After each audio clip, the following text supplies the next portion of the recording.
If you happy and you know, clap your hands. ছোট একটা বাক্য শিখবো বাসায় যে বলে এখন ঘুমানোর সময়, এখন পড়ার সময়, এটা আমরা ইংরেজিতে কিভাবে বলবো?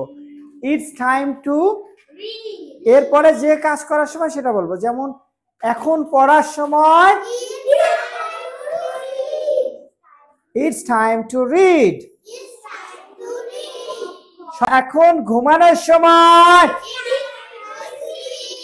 এখন লেখার সময়, it's time to write. এখন খাওয়ার সময়,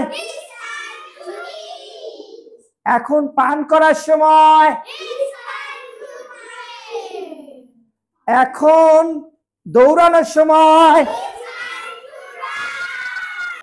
Bilingual Learning Center, BLC, Bogura.